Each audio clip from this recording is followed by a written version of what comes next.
Hi, my name is Darcy Graham. I'm Business Development Manager at Pinnacle Investment Management, and today I'm joined by Dr. Peter Gardner, Senior Portfolio Manager responsible for the Plato Australian Share Income Fund. Thanks for catching up with me, Pete. No worries, Darcy. Today we're just going to do a quick round the grounds on the latest of the reporting season and dividend stocks and how it's factoring into the Plato Australian Share Income Fund.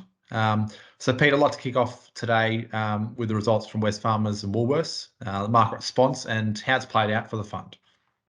Yeah, so these are the two of the bigger retail powerhouses in Australia. It was a strong result from WestFarmers. Their net profit was $2.4 billion for the year, which was 3% below last year. Remembering last year they had huge COVID-related earnings, but it was definitely a tale of two halves for WestFarmers, with the first half, which was 14% below kind of the previous period, and that was massively impacted by lockdowns across most of Australia, but particularly Sydney and Melbourne. But that recovered in the second half, and their profit was then above 13% above expectations, or not expectations, 13% above the previous period in the second half. And so it was a pretty strong result in that regard, impacted by lockdowns.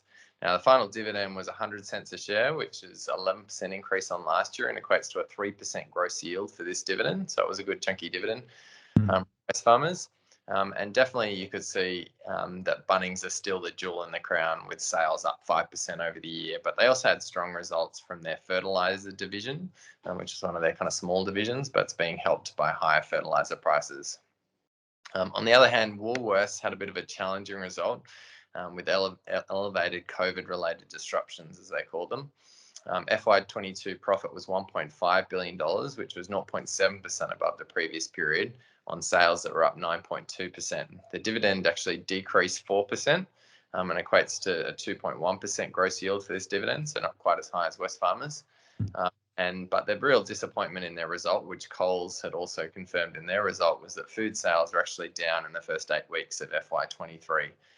And so they're expecting COVID-related costs to decline, but you can see, given their sales were up 9.2%, but profit was only up 0.7%, that they did have quite elevated costs and they didn't get the margin improvement that the market was expecting. Like Coles and Woolworths had done pretty well leading up to this result. And so the market was a little disappointed by the results of both of them. Excellent, fantastic. And I'd also like to cover another recent result, probably one it's relatively new for the high dividend universe, I guess, being South32 with a relatively strong result. Would you say that's a new entry into the high dividend universe, and how did that play out, that result, South32? Yeah, so it was a very strong result from South32. People might not be too familiar, but it was the spin-off out of BHP a couple of years ago. So BHP got rid of a lot of the kind of commodities that they didn't really want an exposure to. South32 does have quite a diverse commodity mix with metallurgical coal, aluminium, copper, nickel, zinc, some of their kind of lesser known commodities. Obviously no iron ore because BHP kept all of that.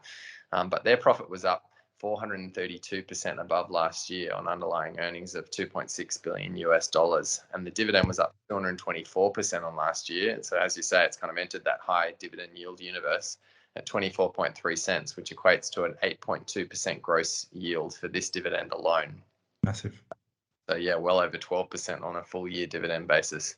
Now, because the commodity prices have increased significantly across their commodity mix, you've actually seen their operating margin go up to 47% over the year.